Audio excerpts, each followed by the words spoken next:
Hai, balik lagi di video aku. Yeay.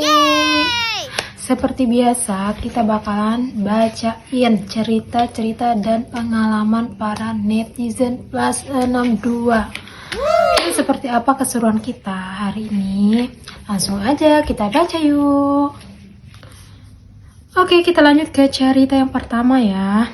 Aku sebel banget sama tetanggaku, tega banget padahal aku lagi susah.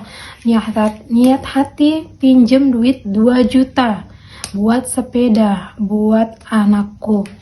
Padahal aku udah bilang pinjem duit ntar aku cicil tiap bulannya.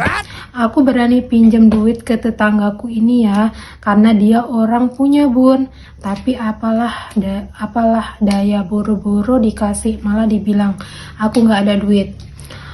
Kalau nggak punya duit nggak usah gaya, segala pinjem buat beli sepeda, biar aja sekolah jalan kaki, biar prihatin mandiri, jangan dimanja, dibela-belain ngutang. Jujur malu bun, dikasih enggak tapi diceramahin.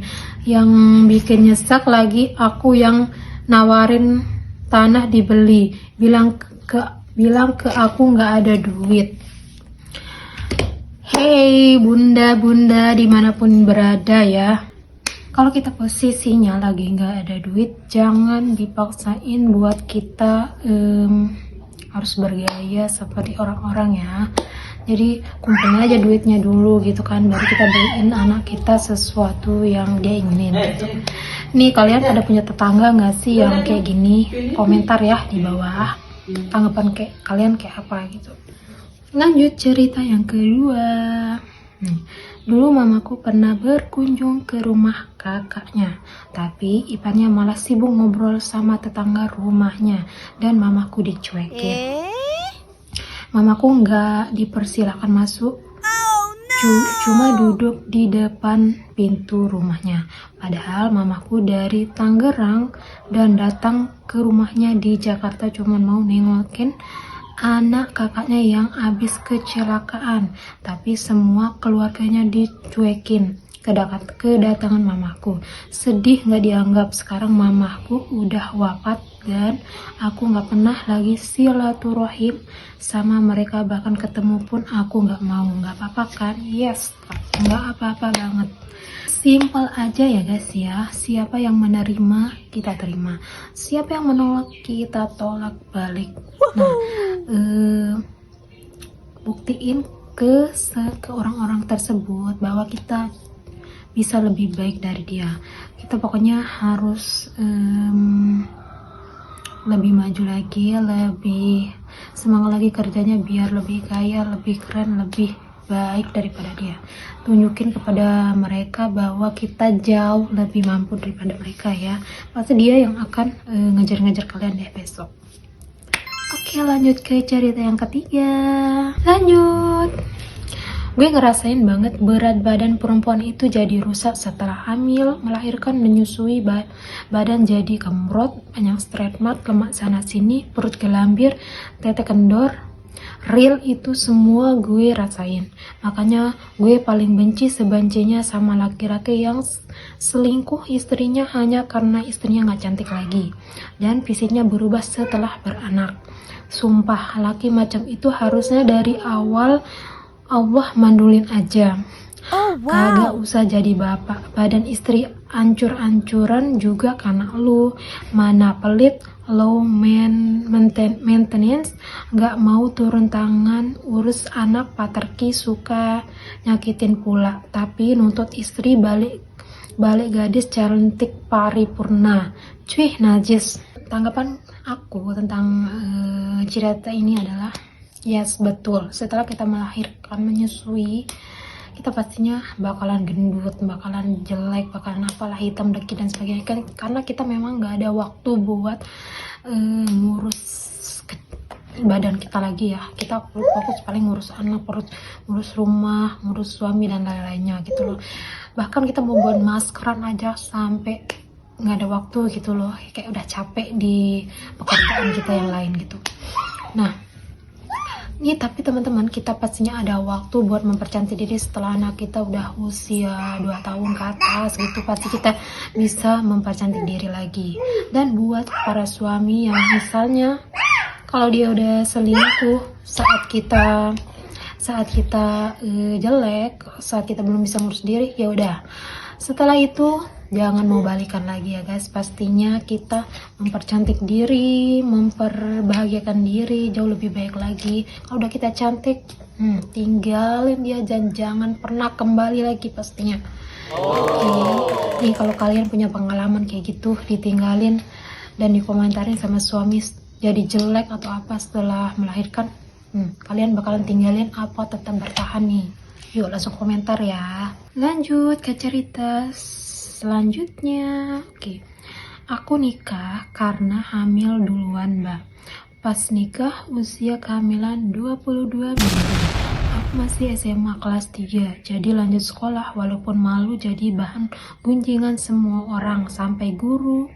Yang bikin sakit hati suamiku malah pacaran lagi sana sini. Kami nggak satu sekolah.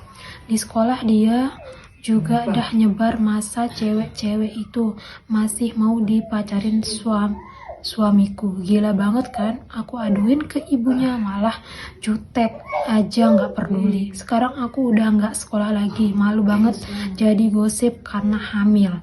Malah digosipin lagi karena suami selingkuh. Malu banget kayak nggak punya harga diri. Nggak punya harga diri lagi. Kalau ditegur juga marah, kesetanan, pusing banget, anjir. Kayak nggak ada harga dirinya aku di mata dia. Ortu juga bodoh amat, sekarang nggak ada yang ngerangkul. Jujur aku di posisi mbaknya mungkin berat banget ya. Kenapa? Karena di satu sisi nggak ada yang ngerangkul, orang tua pun bodoh amat, apalagi suami ya.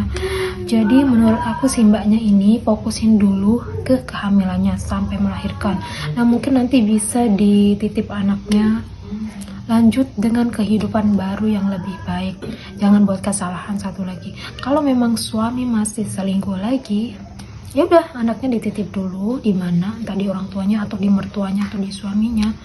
Pergi merantau di tempat kita bisa diterima sama orang. Merantau kumpulin duit sampai kaya, sampai pokoknya terjamin hidupnya, bawa anak langsung kabur. Ya udah nikmati hidup selanjutnya dan jangan buat kesalahan lagi. Itu sih. Nah buat kalian mungkin warga plus 62 nih, misalnya terjadi nih sama kalian di posisi si mbak nih, kayak gimana? Dan komentar ya kayak gimana pendapat kalian mengenai mbak ini. Lanjut lagi. Maaf mau nanya nih, ada temanku, dia cewek, suaminya tentara, teman dari Tama. Dia kalau ada iPhone terbaru selalu update. Ini ganti iPhone 17, baru-baru ini dia ganti iPhone 17. Tiap minggu beli emas, ya minim sebulan sekali beli emas. Bukan iri ya, si cewek juga nggak kerja.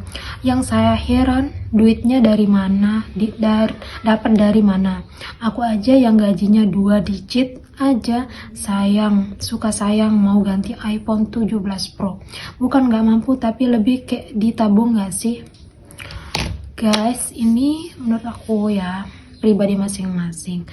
Kalau memang dia punya kelebihan uang atau apa, nggak apa-apa disimpan emas juga, nanti emasnya juga pasti akan harganya bertambah terus-terusan ya. Dan menurut aku sih mbaknya jangan kepo urusan orang, kan kita nggak tahu mbaknya kerja dari rumah. Sekarang ada affiliate itu di Shopee, di TikTok dan sebagainya, pasti tuh akan menambah cuan gitu loh. Kan kita nggak tahu tuh mbaknya dapat dari mana.